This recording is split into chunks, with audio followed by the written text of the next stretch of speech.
Welcome to the Deep Dive. Great to be here. Today, we're jumping into something really key for anyone in or watching the tech space.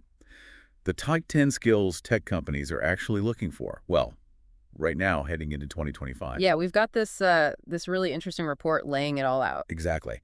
And our mission here is pretty straightforward. Give you, the learner, a quick but solid understanding of these skills, why they matter, what's behind the buzzwords. Especially with how fast things are changing. There's significant growth predicted, big shifts happening. These skills are right at the center of it. Right. So let's just dive straight in. First up, skill number 1. Artificial intelligence and machine learning. AI and ML, we hear it everywhere. We really do. But what's the actual skill demand beyond just, knowing the terms? Well, the report really stresses understanding the core algorithms and models. You think neural networks, predictive modeling.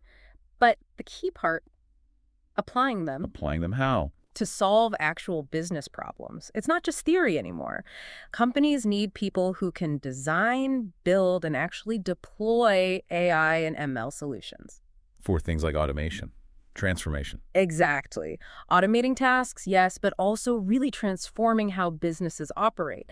And, it's moving so fast. Continuous learning is just essential here. You can't just learn it once. No way. And it's also about using AI for genuine innovation, new products, new services, even totally new business models are emerging because of it. And making decisions based on data, I assume. Absolutely. AI-powered analytics are crucial for that data-driven decision-making everyone's aiming for. Okay, so for you listening, understanding AI and ML is basically understanding the engine behind a lot of new tech you're seeing. Very much, yeah. All right, skill number 2. Cloud computing. The cloud isn't new, but what's the specific focus for 2025? Right. Most companies are on the cloud now. The focus is shifting. Cloud security is huge. It's about managing identity, access, encryption, both for data sitting there and data moving around. And compliance, keeping up with regulations, protecting sensitive info is just critical. Makes total sense. Can't have the cloud without trust. What else? Expertise in the big platforms, AWS, Azure, Google Cloud, that's still fundamental. Knowing their services, their APIs, those connectors that let software talk. Right, the APIs. Yeah, and how to deploy on them effectively. But a big thing now is developing and managing cloud-native applications. Cloud native. What does that mean exactly? It means building apps specifically for the cloud environment. Designed to scale easily, be resilient, use cloud services efficiently. It helps optimize costs, too. So not just lifting and shifting old apps, but building new ones that really leverage the cloud's strengths. Precisely. And managing all this infrastructure efficiently, that brings in cloud automation. Like those tools mentioned. Oh. Terraform, Ansible. Exactly. Infrastructure as code tools. They let you define and manage your cloud setup automatically. Much faster, fewer errors than doing it manually. And underlying it all is still designing and managing that core infrastructure securely and scalably, virtual machines, storage, networks. So basically, the cloud powers so much of what you use online daily. This is the expertise keeping it running, secure, and efficient. That's a good way to put it. Skill number 3. Cybersecurity. With breaches always in the news, no surprise, this is high on the list. What specifics are companies after? The fundamentals are still key. Implementing strong security protocols. Encryption, authentication, access controls, who gets to see what. The basics, but essential. Totally essential. But beyond that, the report really emphasizes ongoing threat detection and response. You need people actively looking for threats, monitoring systems, and knowing what to do when inevitably something happens. Like malware attacks or breaches. Exactly. It's a constant vigilance thing. And data protection practices are vital backups, disaster recovery plans, meeting privacy rules like GDPR or CCTA. So it's proactive defense, but also reactive capability. Definitely. Having a solid practiced incident response plan is crucial. How do you contain a breach? How do you recover quickly? Minimizing damage is key. Right, because prevention isn't always 100%. This is about protecting our digital information, essentially. Yeah, it really is. Okay, number 4, data analytics and business intelligence, BI. There's so much data. What's the skill needed here now? The sheer volume of data means making sense of it is more critical than ever. So familiarity with the big BI tools, Tableau, Power BI, things like that is still important. For creating reports and dashboards. Yeah, visualizing the data, making it understandable. But the report highlights something more. Data storytelling. Storytelling with data. Yeah, it's about communicating the insights effectively, taking the analysis and building a narrative around it that explains what it means for the business and, crucially, what action should be taken. So not just presenting charts, but explaining the why and the what next. Exactly. And underpinning that is the ability to analyze complex data for strategic decisions, plus proficiency in statistical modeling and, well, creating those effective visualizations. Got it. Turning raw numbers into a story that drives decisions. That's powerful. Number 5 is user experience or UX design. Why is this still so in demand? Because in a crowded digital world, a good experience is often what makes a product succeed or fail. It's about making tech intuitive, easy, even enjoyable to use, and accessible for everyone. Putting the user front and center. Absolutely. Using user-centric principles. Things like responsive design so it works on any screen size, micro-interactions, those little bits of feedback, even gamification sometimes to keep users engaged. Interesting. What else goes into it?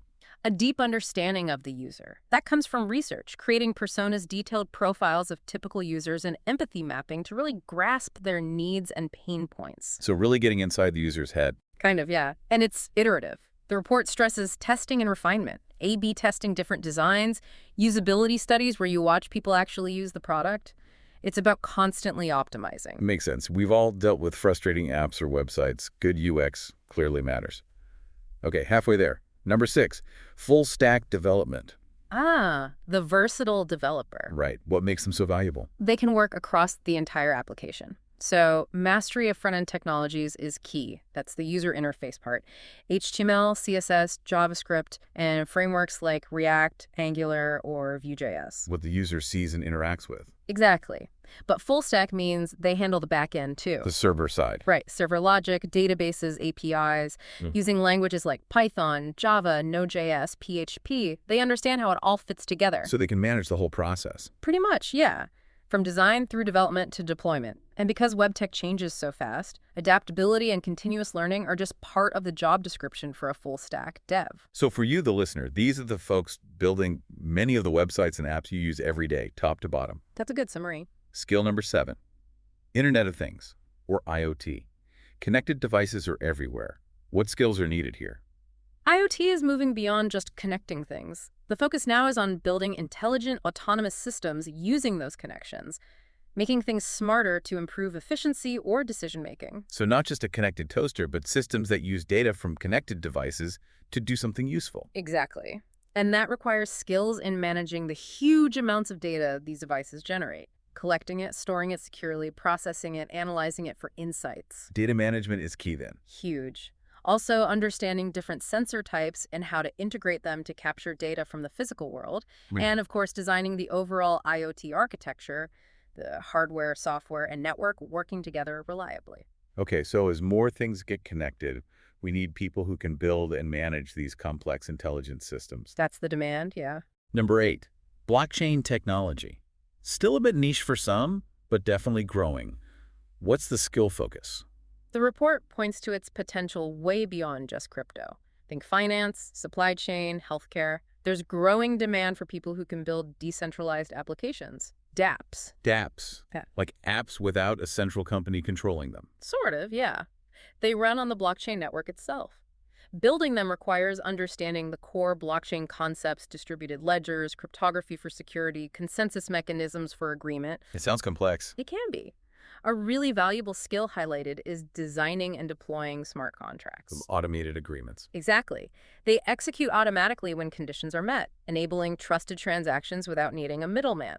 It's about leveraging blockchain for innovation across different industries. So understanding blockchain could open doors in various sectors, not just finance. Interesting. Number 9 takes a different tack.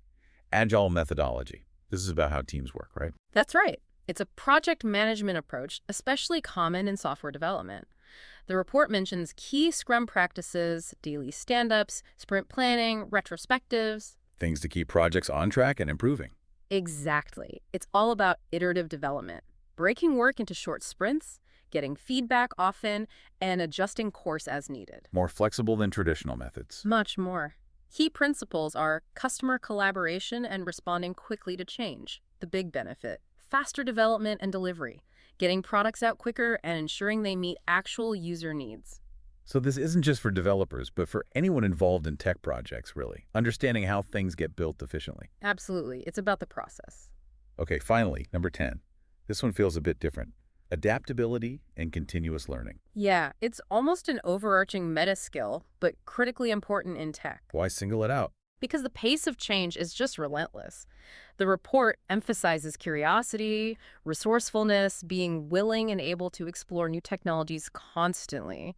Having an agile mindset yourself, not just in projects. Being ready for whatever comes next. Precisely. Thriving in fast-paced environments requires that flexibility. It means a commitment to your own professional development, always upskilling. So you can't just rest on what you know. Definitely not. You need the ability to learn new technologies and platforms quickly, embrace industry shifts, adapt to new business models. It's about staying relevant. And for you, the learner, listening right now, Yeah. well, this probably hits close to home. That drive to learn and adapt is likely why you're tuning in. Exactly. It's fundamental. So, looking back at these 10 skills, AML, cloud, cybersecurity, data analytics, UX, full stack, IoT, blockchain, agile, and adaptability. It's clear that investing in these areas is crucial for anyone wanting to stay ahead in tech in 2025. Absolutely. And notice how interconnected they often are. That's a really good point, like cloud supporting AI or security being vital for IoT. Right. They don't exist in isolation. Proficiency in one often enhances your effectiveness in another. So understanding these areas really does provide a shortcut to being well-informed about where tech is heading. Definitely gives you a strong foundation. Okay, so here's a final thought for you to mull over. Looking at this list, which skill, or maybe a combination of skills, do you think will have the biggest impact on your area of interest, or perhaps your future career? And maybe what's one small step you could take, even today, to start exploring it a bit more? Good question to ponder. Thanks for diving deep with us today. My pleasure.